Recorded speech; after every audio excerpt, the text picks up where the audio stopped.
अरुणाचल प्रदेश के आदरणीय मुख्यमंत्री जी श्री पेमा खांडू जी ने अपने कार्यालय पर आपको आमंत्रित किया और रूबरू मिस्टर इंडिया के प्रतियोगिता में जाने से पहले राज्य की ओर से और अपनी ओर से आपको शुभकामनाएं दी। मेरे ख्याल से मुख्यमंत्री जी के इस प्रोत्साहन से आपके मनोबल काफ़ी बढ़े होंगे और इस प्रतियोगिता में आप अच्छी प्रदर्शन कर सके होंगे। देखिए, जो स्टेट हमारे जो राज्य है, राज्य का पिता जो है वो होता है सीएम, यानी चीफ मिनिस्टर। मैं इससे पहले हमारे सीएम साहब को मैं कभी नहीं मिला। मैं हमेशा उनके पोस्ट देखता था, चाहे वो सोशल मीडिया में ही। तो पर्सनली मैं कभी मिला नहीं और मिलने का कुछ मौका भी मिला नहीं। लेकिन इसके चलते, जैसे कि मैं रूबरू मिस्टर इंडिया के फिनाले में जाने से पहले मन में ख्याल आया कि हाँ, इतना बड़ा प्लेटफॉर्म है, मुझे ज़रूर एक बार मिलना चाहिए, क्योंकि वो हमारे राज्य के पिता हैं और साथ ही साथ as Mister Arunachal, title holder of Mister Arunachal, में भी नेशनल प्लेटफॉर्म में अरुणाचल को रिप्रेजेंट करने जा रहा हूँ, तो उनके नॉलेज में आना चाहिए ये बात। तो ये सोच रख के मैं उनसे मिलने गया था और लकीली जिस दिन मैं गया उसी दिन मुलाकात भी हुआ। जिस ढंग से उन्होंने हमारी बात को सुना, समझा, he is a very good listener, हमारी बातों को ध्यान से सुना। इसके साथ उन्होंने हमें ध्यान में रखते हुए हमें एनकरेज किया, सपोर्ट किया कि हाँ, आप स्टेट को रिप्रेजेंट करने जा रहे हो। हमें बेस्ट विशेस भी दिए और मुझे बहुत खुशी हुई कि उन्होंने मुझे फेलिशिएट किया और रिकग्नाइज़ करते हुए आगे बढ़ने की प्रेरणा भी दी। तो it is one of the major reason कि मुझे काफ़ी एनकरेज मिला कि हमारे सीएम साहब भी मेरे साथ हैं, मेरे साथ देंगे हमारी जो है अरुणाचल को, मैं जहाँ पे रिप्रेजेंट करने जा रहा हूँ। तो वो एक जोश के साथ मुझे मदद मिली आगे बढ़ने के लिए। आपने मिस्टर अरुणाचल 2019 के खिताब जीते। क्या ये आपके लिए रूबरू मिस्टर इंडिया के प्रतियोगिता में प्रवेश करने का प्रवेश द्वार था? हाँ, 100%, क्योंकि जब मैंने 2019 मिस्टर अरुणाचल का खिताब जीता, तो उसके कारण डायरेक्ट एंट्री मिला मुझे रूबरू मिस्टर इंडिया में। एज ए स्टेट विनर मुझे स्टेट को रिप्रेजेंट करना था।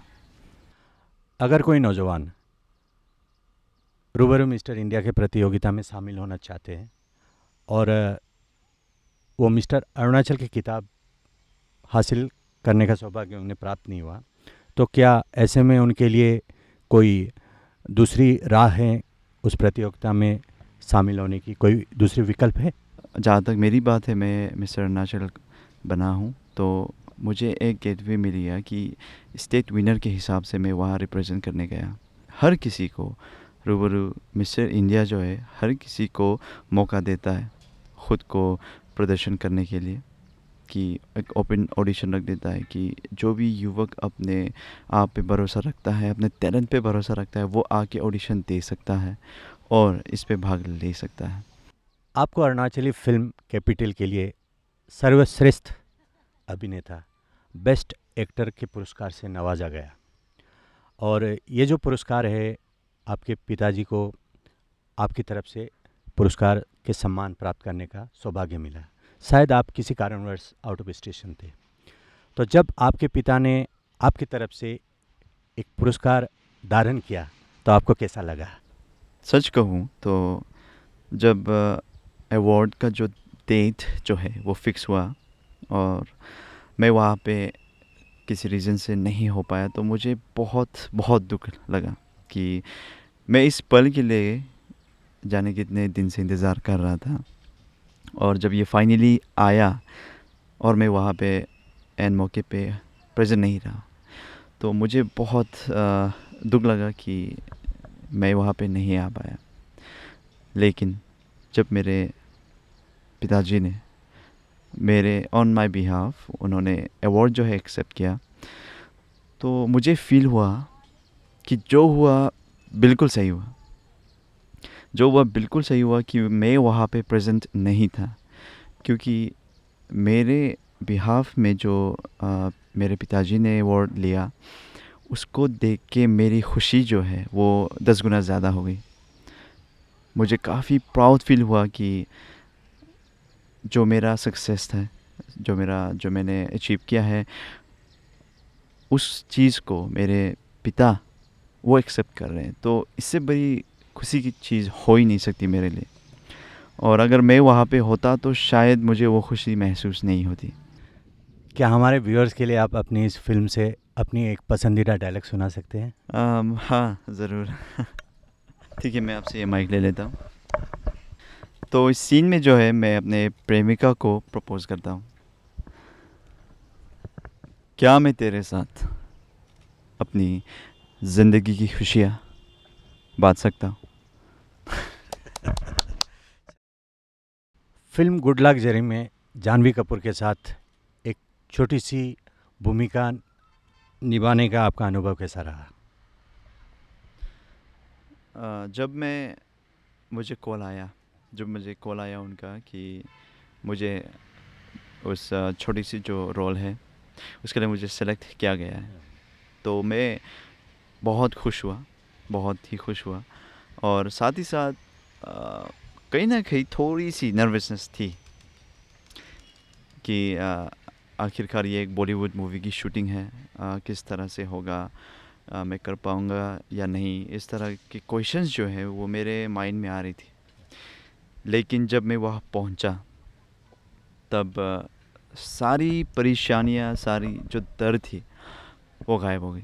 क्यों? क्योंकि मैं एज एन एक्टर मैं बेकार में ही फिजूल में ही डर रहा था, क्योंकि वहाँ चल के भी मुझे वही करना है जो मैं यहाँ में भी करता था, वो है कैमरे के सामने एक्टिंग।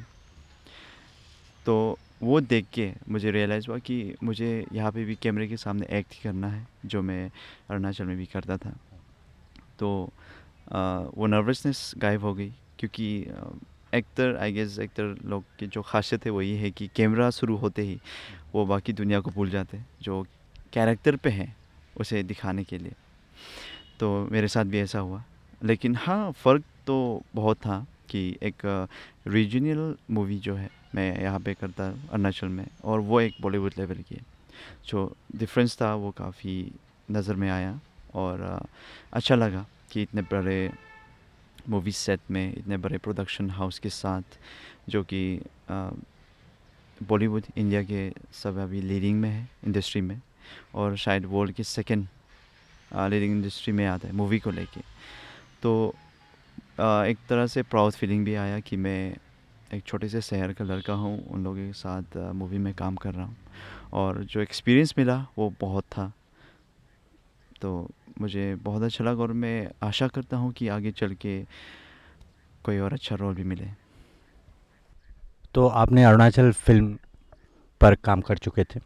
कैमरा फेस करने का जो आपका तजुर्बा है, वो मुंबई फ़िल्म, बॉलीवुड फ़िल्म में ये तजुर्बा आपके काम आया है, क्योंकि आप कैमरा फ्रेंडली हो चुके थे तब तक। तो इससे एक इस बात का स्पष्ट रूप से फ़ायदा नज़र आते हैं कि अपने राज्य के, अपने रीजनल मूवीज़ में भी अगर आप काम करेंगे, तो इससे आगे जाके आपको बहुत फ़ायदा मिलेंगे, क्योंकि इससे आपको एक्सपीरियंस गेन करते हैं, आपको तजुर्बा मिलती है। तो बहुत अच्छी बात है, और ये हम सभी के लिए बहुत खुशी की बात है कि एक अरुणाचल के नौजवान इतने कम उम्र में मॉडलिंग के दुनिया में अपने नाम रोशन कर रहे हैं, और फिल्मों की दुनिया में भी कदम रख चुके हैं। अपने राज्य के तो सर्वश्रेष्ठ अभिनेता बन ही चुका था, और अब बॉलीवुड में भी उनका जो है दिशा जो है बॉलीवुड की ओर बढ़ रही है। आप कई अन्य नौजवानों के लिए, युवाओं के लिए एक प्रेरणा बन गए हो, उनके लिए एक रोल मॉडल बन चुके हो। तो ऐसे में अगर कोई नौजवान आपके कदमों पे, आपके दिखाए हुए रास्ते पे चलना चाहते हैं, या इस तरह की प्रतियोगिताओं में शामिल होना चाहते हैं, तो उनके लिए आपका क्या सलाह रहेंगे? सबसे पहले तो मैं ये कहूँगा, मैं ख़ुद को रोल मॉडल नहीं मानता हूँ, क्योंकि मैं आज तक वही करता आया हूँ जो मुझे पसंद है, जो मुझे अच्छा लगता है, जो मैं करना चाहता था। मैं उस अपने काम को सीरियसली लेके आगे बढ़ रहा हूँ। तो मैंने कभी सोचा नहीं था कि मैं भी किसी का रोल मॉडल बनूँगा। लेकिन हाल ही में काफ़ी लोग कहते हैं कि वो लोग मुझसे इंस्पायर होते हैं और मुझे अपना रोल मॉडल मानते हैं या मुझे फॉलोइंग करते हैं, तो सुन के काफ़ी अच्छा लगता है। साथ ही साथ एक रिस्पॉन्सिबिलिटी भी फ़ील होता है कि अगर वो लोग मुझे देख रहे हैं, मुझे फ़ॉलो कर रहे हैं, तो मुझे ध्यान में रखना होगा, मुझे और ज़्यादा कॉन्शियस होना पड़ेगा मेरे एक्टिविटी को लेके। और इसी के साथ मुझे मेंटेन करके भी चलना पड़ेगा कि मैं ख़ुद को अकेला नहीं ले जा रहा हूँ। मेरे पीछे ऐसे युवक हैं जो मुझसे कुछ सीखते हैं। तो ख़ासकर उन लोगों के लिए जो आगे वाले जनरेशन है, यंगस्टर है, उन सभी को मेरा मैसेज ऐसा जाएगा कि अगर बेसिकली मैं एक स्मॉल टाउन का लड़का हूँ, बासर में पला बड़ा हूँ, लेपरदा डिस्ट्रिक्ट में। और बचपन से ही मैं बहुत ही शाय था, बहुत शर्मीला था, ज़्यादा कुछ करता नहीं था। स्कूल जाता था, ट्यूशन जाता था और कुछ बाहर का एक्टिविटी बिल्कुल नहीं करता था। लेकिन मेरा जो गोल था, मेरा जो एम था, वो मेरे एक्टिविटी के साथ मैच नहीं हो रहा था। तो मैंने क्या किया, मैंने ख़ुद को चेंज किया, मैंने बदलाव लाया अपने ऊपर, मेरे गोल को मद्देनज़र रखते हुए। तो इसीलिए मैं ये चेंजेस ला पाया और आगे बढ़ पाया। तो आप जो भी यंगस्टर सुन रहे हैं मुझे, जो भी मुझे मेरे वेल विशर्स के साथ साथ जो भी मुझे फॉलो करते हैं, सभी को मैं कहना चाहूँगा कि भले ही आप छोटे शहर के क्यों ना हो, कभी इसको एक्सक्यूज़ ना दें। मेरा जैसा लड़का जो छोटे शहर का है, शर्मीला है, अगर मेरा जैसा लड़का भी जैसे आप लोग कहते हैं कि ऐसे बड़ा मुकाम जो हासिल किया हुआ है, तो अगर मैं कर सकता हूँ तो आप क्यों नहीं कर सकते? हर कोई कर सकता है। आपको बस खुद पे भरोसा होना पड़ेगा, अपने काम को सीरियसली लेना पड़ेगा कि आप जो कर रहे हो वो सही है, सही राह पे खुद पे हमेशा भरोसा करो।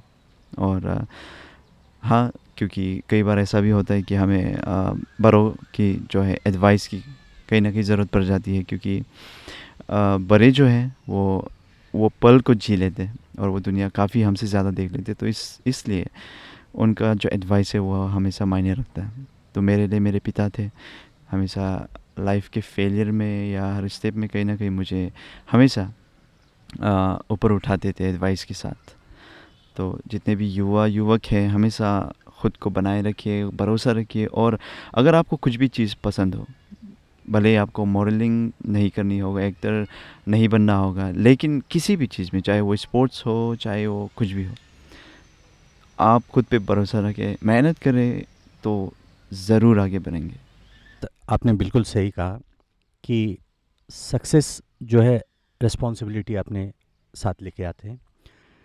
जब आप एक कामयाब इंसान बन जाते हैं और किसी के लिए आप प्रेरणा बन जाते हैं, तो लोग आपके गतिविधियों को बहुत फारीकी से, बहुत ही गंभीरता से उस चीज़ को लोग देखते हैं। किस तरह से आप बातें करते हैं, किस तरह से आप उठते बैठते हैं, किस तरह से तौर तरीके आपके जीवन में है, तो इससे लोग प्रभावित होते हैं। तो इसीलिए आपने एक बहुत सही बात कही कि जिम्मेदारी के कामयाबी के साथ जिम्मेदारी भी आ जाती है हमारे कंधों पे।